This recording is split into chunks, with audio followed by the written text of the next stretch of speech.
Well, Bob, first of all, thanks for taking the time to talk to us. Oh, it's great to have you here, and we're excited to be in Charlotte as well. And not very many times you get to celebrate your 100th anniversary then. No, it's in fact, while not being unique, it's unusual for an association. Associations usually were created around the turn of the 20th century, so we're one of the older ones, and it is a special opportunity to both look back and then also focus on the next 100.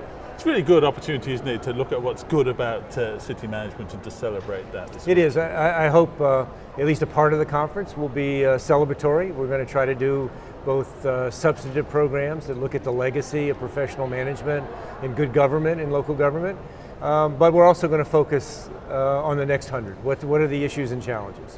What are some of the things that you're most looking forward to this week? Well, I'm actually excited that we'll get a chance to celebrate. As you know, because you've been here many times, this is the family comes back together once a year. So there'll be a real celebratory feel for it. We're going to do something on Tuesday night we don't often do, which is to have a big party for everybody who's in attendance. And so we're looking forward to that part. I'm looking forward to the program part. As I said, we're going to make a transition from Sunday through Wednesday from sort of the legacy piece all the way to the future. Now, when we were sitting here last year and then for the last few years, the two things that were the highest on the agenda, top of your in tray if you like, obviously the economic situation city managers find themselves in and the political uncertainty that those two things seems to have, I don't know, softened a little bit since then? Well, I would say, at least on the financial side, I think the economy is better, but as I mentioned to you last year, it depends where you are. There are areas that have recovered much faster than others.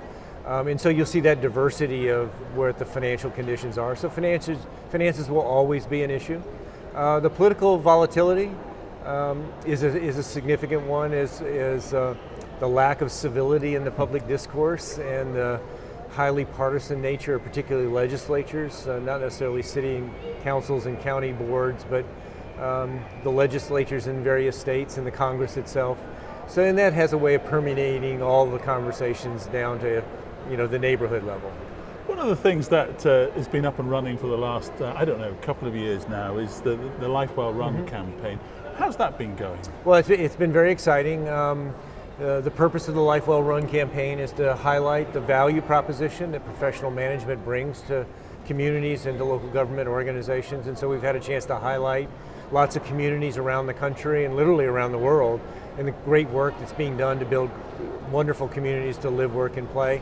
The other part of it is we've been able to provide an education component to it, both for citizens and students who might have an interest in public service and particularly local government. We'd like to raise more money to do it in a much more robust sort of footprint. But we're excited about what we've been able to accomplish. We have a lot of great things on the websites and in the materials that have been prepared for use around the country. We've made a lot of films for this particular conference. We've been literally all over the country, and as you'd expect, a lot of it concentrates on the great work that city managers do. But one of the things that's really chimed me with this year has been in some instances where city managers have really turned the city around, where the city has had some problems and now a city manager has really had to get down and turn that around. That's very rewarding, isn't it? It is, and I think that's what draws people to local government in particular, is the ability to make a difference in a community. I think the role that managers play is very catalytic. You don't do it alone. You have great staffs, you have elected officials, community leaders, and others who are engaged in, as you described, turning a community around. But the manager is in a very pivotal position to try to bring all that together, to make the vision that a community has come to reality. And so we think there's a great future in the role that managers play and the impact that they can have going forward. So final question would be, picking up on vision in the future, what's next? Well, what's next is that I think importantly, I've written a number of pieces on, I think this is going to be the next 2 decades of local government, because a little bit of the dysfunction at the federal level and at many of the states. And so if something's going to happen, it's going to happen at the local and regional level. And the managers in their communities are in a very pivotal position to make those things occur. So I think the challenge is going to be how you can develop the priorities and the resources to do the things that matter in communities. Bob, thanks ever so much for talking to us. Thank I hope you. you have a great conference. Thank you. Thanks for being here.